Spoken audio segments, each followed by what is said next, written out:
Assalamualaikum warahmatullahi wabarakatuh. Bismillah, hamdan wa syukran lillah, salatu wassalamu ala rasulillah, la haula wa la quwwata illa billah. Teriring doa dan salam, semoga hingga kesempatan kali ini kita senantiasa dalam lindungan dan rahmat Allah subhanahu wa ta'ala, dan semoga pula tidak kurang satu apa. Amin amin ya rabbal alamin. Minggu pagi yang indah, dan sambil ngopi kita berbincang, atau tepatnya saya ingin berbagi sesuatu kepada teman-teman. Dulu ketika kecil, hampir di setiap musola atau masjid itu di tempat wudhunya terpampang tulisan yang sangat populer, ana dopatu minal iman.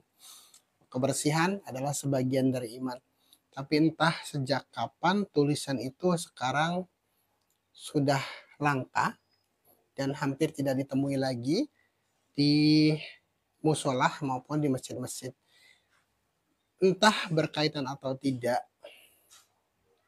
dengan tulisan tersebut, tapi kondisi kebersihan sebagian masjid kita itu boleh dibilang kurang ideal. Masjid yang harusnya tempat yang katanya kita sucikan, tapi justru berbanding terbalik dengan kondisi faktualnya, bahwa masjid-masjid kita itu entah karena tidak ada yang peduli atau memang tidak ada pengurusnya, tapi dari sebagian besar masjid yang pernah saya singgahi itu kondisinya ya relatif sama, kurang terawat dari segi kebersihannya. Bahkan ada sebuah masjid besar yang berada di tengah kota, dan itu setiap hari Jumat selalu diumumkan kondisi keuangannya, kondisi kasnya itu lebih dari 100 juta. Tapi selama saya Jumatan di situ kurang lebih dari 2 tahun, kondisi toiletnya yang dari awal saya ke situ itu rusak sampai dengan saya kemudian pindah tempat kerja itu masih tetap rusak. Nah, ini yang kondisi-kondisi yang memprihatinkan, bahwa kita tahu kebersihan itu sesuatu yang penting, kebersihan itu sesuatu yang sangat sangat krusial bagi kita, bagi umat yang mengaku bahwa kebersihan adalah sebagian dari iman, yang mengaku bahwa apa yang ada, apa yang terlihat, apa yang kemudian terjadi di hadapan kita itu merupakan cerminan dari apa yang ada di dalamnya. Kita sepakat bahwa kebersihan itu penting, kita sepakat bahwa kebersihan itu sesuatu yang harus kita upayakan, tapi ya kita tidak tahu how to-nya. Kadang-kadang kita tidak ngeh, tidak peduli, bahkan kadang-kadang kita pun turut serta untuk terjadinya ketidakbersihan di berbagai tempat. Makanya how to, cara itu sesuatu yang penting, karena mungkin sudah dibersihkan, tapi ketika caranya itu tidak sesuai, ketika caranya itu tidak kemudian mengikuti yang seharusnya, asal dibersihkan saja, jadi effortnya banyak, sudah melakukan pembersihan, sudah meluangkan waktu, sudah menghabiskan tenaga, tapi hasilnya tidak sesuai yang diharapkan, yang akhirnya kebersihannya tidak tercapai, tenaganya terbuang, waktunya habis, dan masih nampak di sana sini itu kotoran-kotoran yang masih melekat. Jadi cara itu sesuatu yang penting, metode itu sesuatu yang penting, dan how to itu sesuatu yang harus kita pelajari, yang harus kita kuasai, agar kemudian apa yang kita lakukan itu mendapatkan hasil yang baik. Jadi itu kalau secara fisik. Masjid secara syariat itu banyak yang masih memprihatinkan kondisi kebersihannya. Lalu bagaimana dengan kondisi masjid hakiki kita, masjid hakikat kita, yaitu hati. Kita mafhum bahwa hati adalah raja, hati adalah penggerak dari seluruh jasad kita. Hati merupakan instrumen dan komponen yang akan menentukan baik buruknya gerak jasad kita. Hanya kadang seperti halnya masjid syariat tadi, hati kita pun abai. Hati kita pun kadang-kadang tidak terurus. Kadang-kadang kita tidak ngeh bahwa di sana di hati kita itu numpuk kotoran-kotoran yang kemudian menghalangi keindahannya, yang kemudian mengotori kejernihannya, yang kemudian mendistorsi hati untuk bisa menangkap sinyal-sinyal ilahiyah. Nah, kalau kita mafhum bahwa hati sesuatu yang penting, artinya kita perlu cara bagaimana kita bisa membersihkan hati. Nah, kalau sudah berbicara hati nih, kaitannya dengan thariqah yang sampai dengan hari ini masih banyak pihak, masih banyak orang-orang yang kemudian mempertanyakan urgensi thariqah ini. Jadi untuk lebih mudahnya, kita sudah berbicara kebersihan.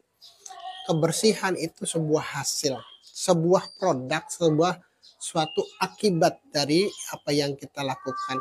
Kalau tadi kebersihan masjid syariat itu merupakan hasil kinerja kita untuk membersihkannya, maka masjid hakikat kita, hati pun, kebersihan hati pun merupakan hasil dari upaya kita. Nah, kalau istilah di tarekat nih, ada yang namanya tasawuf. Tasawuf itu bersih tadi. Bersih itu tujuan tasawuf itu secara definisi sederhananya bersih atau suci. Kebersihan dan kesucian masjid hakiki atau hati kita ini adalah sebuah produk, sebuah hasil dari upaya kita yang membersihkannya.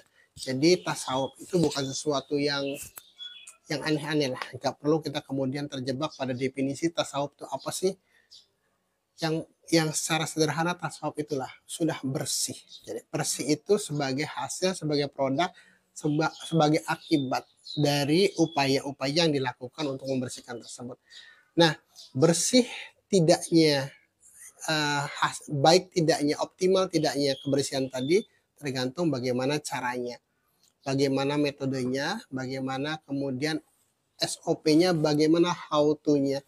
Jadi kalau tadi tasawuf itu bersih sebagai hasil, maka how to itu disebut thariqah, disebut tarekat, disebut cara, disebut metode. Jadi lagi-lagi thariqah itu bukan sesuatu barang baru.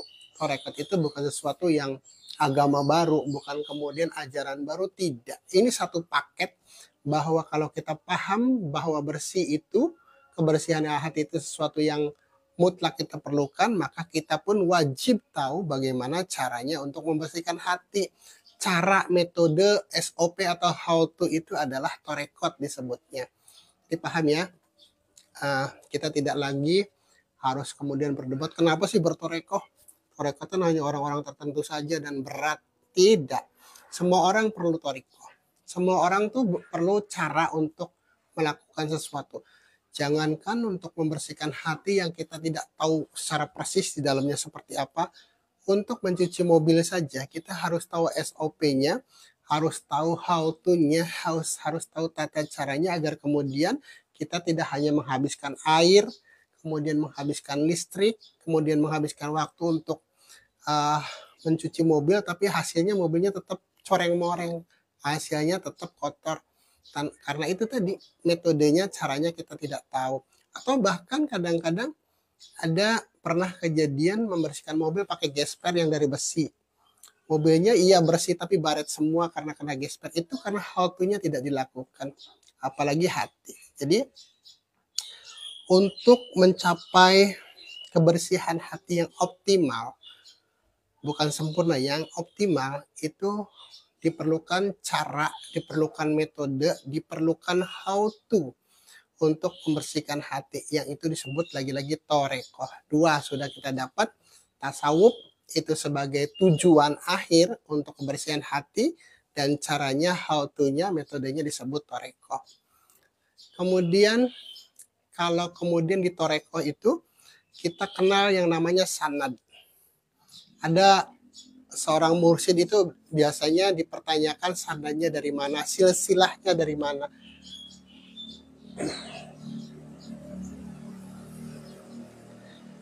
Kalau secara definisi nasab itu tali yang menghubungkan dari seorang mursyid ke mursyid sebelumnya. Kalau dalam istilah kita mah nasab lah. Nasab kita tuh ayah kita siapa, kakek kita siapa, buyut kita siapa, sehingga tersambung sampai pada ujung dari siapa kita, turunan kita dari siapa. Kenapa penting? Itu penting sekali. Hari-hari ini kita sekarang disibukkan atau diramaikan lah berita di ruang berita kita, di ruang dengar kita itu disibukkan dengan perdebatan mengenai nasab, perdebatan mengenai sanad. Maka sanad itu adalah tali penghubung yang kemudian menjadi apa namanya? Menjadi istilahnya apa? Tadi saya sudah ketemu istilahnya. Menjadi legalitas bagi seseorang untuk mengijazahkan, untuk menjadi guru, mursyid, agar kemudian bisa dipertanggungjawabkan baik secara moral, baik secara sosial, apalagi kemudian tanggung jawab secara vertikal kepada Allah Subhanahu wa taala. Ada banyak mursyid-mursidan yang kemudian ngasih ijazah dengan karena dia hafal apa yang kan, kemudian mengijazahkan sebuah amalan tertentu tanpa tahu konsekuensinya, tanpa tahu kemudian akibat yang mungkin timbul, karena prinsipnya zikir kan semuanya baik, benar semua zikir itu baik, tapi kemudian ada pertanggungjawaban yang jelas, pertanggungjawaban sosial dan moral. Orang yang mengamalkan zikir, terutama thariqah, itu biasanya di-challenge oleh orang-orang yang berbeda paham, berbeda pendapat. Hampir setiap thariqah yang hadir di sebuah daerah itu pasti di-challenge. Tokoh-tokoh yang mungkin secara syariat memiliki keilmuan lebih, itu biasa men-challenge orang-orang thariqah dengan berbagai pertanyaan. Ini ajaran apa sih? Kenapa sih harus ajarnya begini? Kenapa sih kok zikirnya beda dengan yang umum? Kenapa sih kemudian ada waktu-waktu tertentu? Kenapa sih kemudian harus bersanad dan lain sebagainya? Itu kalau ada kemudian cara tertentu, waktu tertentu, metodologi tertentu, ya tadi torekohnya, how to-nya, tidak semua kemudian membersihkan hati itu asal-asalan, tanpa kemudian memiliki kaidah, memiliki skema, memiliki torikoh, memiliki cara tertentu yang ya tadi hanya akan menghabiskan waktu, hanya akan menghabiskan tenaga tanpa menghasilkan hasil yang optimal. Itu torikoh, itu sanad. Makanya alhamdulillah semalam guru kami secara legalitas formal memang tidak sudah ada legalitas formalnya, sanad beliau dari mana, kemudian secara sosial itu juga sudah diakui oleh banyak orang, dan semalam dipertegas lagi oleh terah langsung dari putra-putra murid beliau, putra-putra guru beliau yang mengijazahkan keilmuan, memberikan mandat, memberikan legalitas kepada beliau untuk mengijazahi kami, yang dengan itu kami yang selama ini memang tidak ragu semakin yakin bahwa inilah jalur yang harus ditempuh, sanadnya jelas tersambung, kemudian kita bisa ngikutin tuh tali yang sudah dibentangkan oleh guru, dari guru yang memberikan talqin sampai dengan Kanjeng Rasul.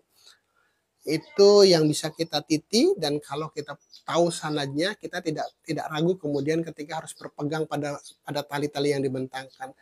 Kalau kita tidak tahu, kadang-kadang nih kita niti jembatan, kita niti tali-tali yang sudah dibentangkan itu, tapi kadang-kadang sampulnya tidak kuat, kadang-kadang talinya rapuh, kadang-kadang kemudian tujuannya nggak nyambung, sehingga di tengah jalan putus, di tengah jalan jatuh. Itu adalah analogi ketika kita berguru kepada orang yang sanadnya terputus.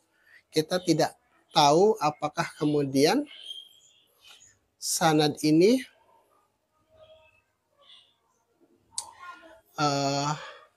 tersambung atau tidak, terputus atau tidak. Yang jelas bahwa sanad itu pun merupakan sesuatu yang mutlak, yang perlu, yang harus kita tahu, sehingga kita kemudian bisa lebih confident untuk meniti jalan yang sama, menapaki jalan yang sama yang sudah dilalui oleh guru-guru kita, sehingga kita tidak perlu lagi membuka jalur baru, membuka cara baru, mencari jalan baru untuk sampai pada tujuan yang kita inginkan. Jadi itu perlunya sanad. Ada 3, tasawuf tadi sebagai tujuan akhir, berupa kesucian hati. Untuk mencapai kesucian hati tersebut ada how to-nya, ada caranya, ada metodenya, itu disebut thariqah. Dan tali yang menyambungkan keilmuan itu disebut sanad. Nasab kalau bagi kita yang kalau dengan ayah ibu hubungan darah itu nasab, kalau hubungan keilmuan itu sanad. Jadi itu juga penting. Kemudian ada istilahnya talqin. Kenapa sih ditalkin? Kita kan bisa belajar ke Allah, hebat. Orang yang bisa langsung belajar ke Allah itu hebat. Memang ujungnya nanti kita bisa belajar langsung ke Allah, tapi jangan salah. Jangan kemudian kita ngasal, kita memproklamirkan diri langsung belajar ke Allah, tapi kita tidak tahu Allah itu siapa, Allah itu apa, Allah itu di mana. Itu ketika pertanyaan Allah itu siapa, Allah itu di mana, Allah itu kemudian kapan adanya, bagaimana, itu yakin kita akan berputar-putar atau bahkan salah jalan. Bahkan kita mungkin tersesat ketika kita mengaku belajar langsung ke Allah, tapi kita masih mempertanyakan Allah itu apa, Allah itu di mana, Allah itu siapa. Jangan. Perlu pembimbing, perlu mursid, perlu tali penyambung tadi, yang kemudian akan mengurangi resiko kita dari tersesat di tengah jalan. Jadi tadi ada sanad. Nah, sanad ini, tali ini diberikan kepada kita. Ini loh talinya jika kamu ingin sampai ke tempat itu, jika kamu kemudian ingin pada tujuan tertentu, ini talinya. Itu yang diberikan oleh guru kita, namanya talqin. Dituntun talqin. Talqin itu dituntun, di-guide, dibimbing agar kita lebih cepat, lebih mudah, dan yang jelas selamat untuk sampai pada tujuan yang kita inginkan.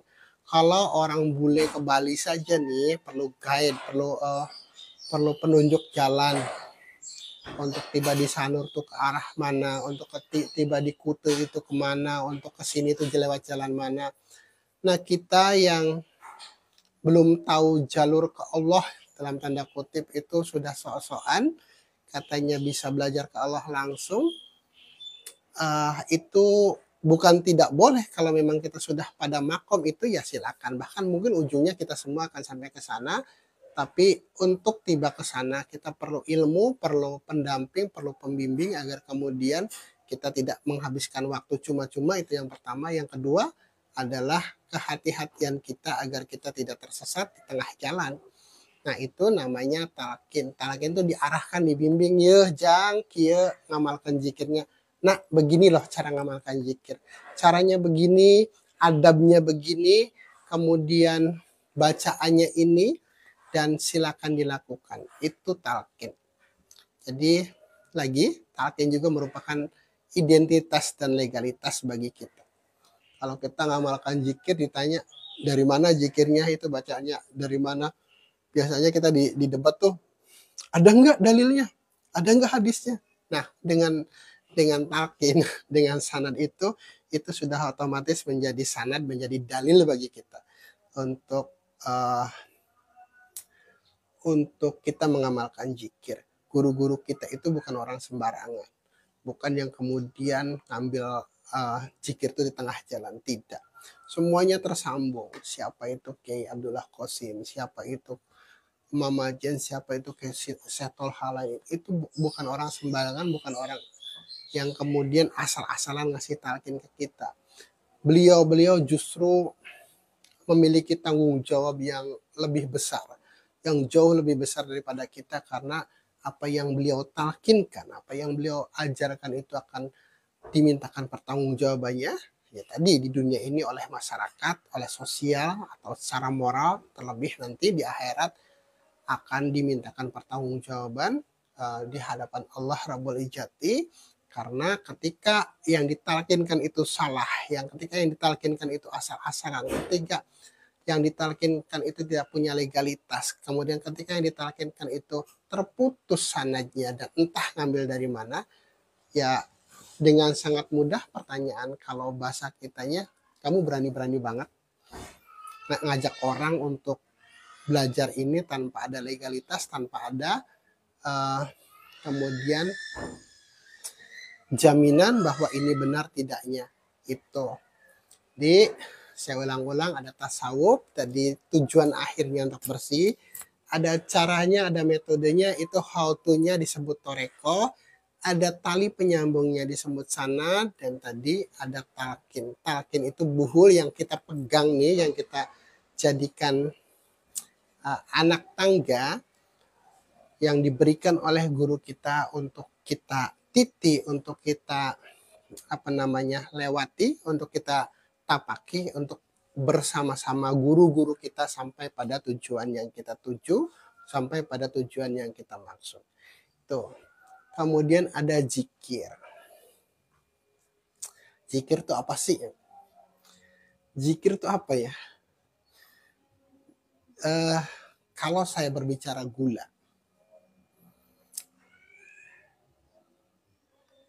saya tidak akan bisa menjelaskan bahwa gula itu manis.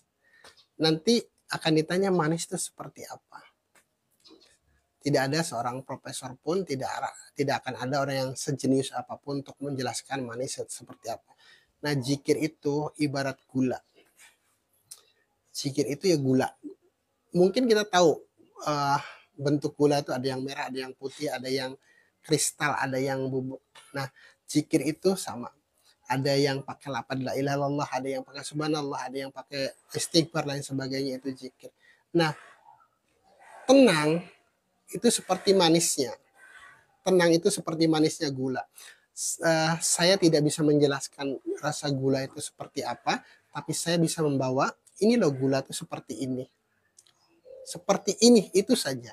Jadi zikir itu ya, kita nggak usah membuat definisi baru, ya udah tinggal zikir itu ingat, mengingat, menyebut, atau memanggil. Itu saja. Nggak perlu kemudian diperdebatkan panjang lebar, karena akan jadi banyak diskusi, akan banyak, bahkan mungkin menjadi perdebatan.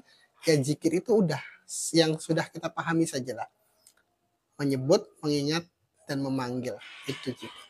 Nah, rasa tenangnya ya seperti manisnya. Saya tidak bisa menjelaskan rasa manis, sebagaimana juga saya tidak akan bisa menjelaskan rasa tenang, kecuali saya bawa gula, ngasih ke teman-teman, ini loh gula, kemudian teman-teman nyobain, oh manis itu seperti ini, itu seperti itu. Nah, tenang pun seperti itu. Kalau pengen tahu rasa tenang dari zikir itu, ya harus mengamalkan. Tidak bisa kemudian hanya berteori atau membaca teorinya. Untuk tenang itu seperti ini loh. Untuk tenang itu ya tadi, ikuti caranya, kemudian lakukan, dan ujungnya kita akan merasakan tenang itu seperti apa. Seperti tadi, kalau kita sudah makan gula, siapapun yang makan gula itu pasti akan merasakan hal yang sama, manis. Zikir pun seperti itu. Mau orang bule, mau orang sipit, mau orang yang berkulit hitam, maupun kita, siapapun akan mengatakan hal yang sama, gula itu manis. Dan seperti itu juga zikir. Ketika orang boleh ngamalin zikir, dia akan menemukan tenangnya. Ketika orang yang sipit mengamalkan zikir, dia akan ketemu tenangnya. Kita juga, ketika kita mengamalkan zikir, kita akan ketemu tenangnya, dan kita tidak perlu explanation, tidak perlu penjelasan lebih detail lagi tenang itu seperti apa. Ya tenang itu seperti itu saja. Jadi kalau mau tahu manis itu seperti apa, makan gulanya. Kalau mau tahu tenang itu seperti apa, lakukan zikirnya, amalkan zikirnya. Tenang itu sebuah keniscayaan bagi orang yang mengamalkan zikir, sebagaimana manis juga akan dirasakan oleh mereka yang memakan gula. Itu ya, jadi saya terlalu exciting karena semangat banget pagi ini, suasananya cerah, jadi menginspirasi saya untuk berbicara lagi lebih agak cepat karena lumayan keringetan dan hangat pagi ini. Jadi saya ulang ya. Pertama ada kita mengenal tasawuf. Tasawuf itu secara sederhana artinya suci, bersih, dan itu merupakan produk, merupakan hasil, merupakan akibat dari apa yang kita lakukan. Untuk bisa mencapai hasil, tentu kita perlu cara, perlu metode, perlu kaifiat, perlu tahu how to-nya gimana, itu disebut torekot. Nah, torekot ini itu ada tali penyambungnya, ada buhul-buhul yang menyambungkan dari kita sampai dengan Kanjeng Rasul, itu namanya sanad. Kemudian ada talqin. Talqin itu adalah alatnya, alat untuk berzikir seperti tali tadi. Ini loh talinya, kamu pegangnya di sini, cara megangnya demikian, silakan jalan, itu talqin. Tuntunan, bimbingan, baiat, guidance untuk kita bisa sampai. Nah, kemudian setelah kita lagi ada zikir. Zikir itu ya kayak gula tadi. Manis atau tenang itu adalah sebuah keniscayaan yang akan dihasilkan, atau bersih tadi, manis itu adalah buah dari apa yang kita amalkan. Bersih tadi adalah akibat dari apa yang kemudian kita dawamkan, apa yang kita istiqomahkan.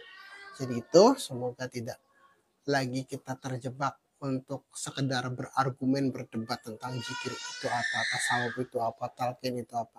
Jauh lebih penting bagi kita untuk bisa merasakan manis, cari gulanya kepada orang yang tepat, kemudian kita nikmati gulanya. Seperti itu juga seperti itu juga zikir, pas alu ala zikri kuntum la ta'lamun.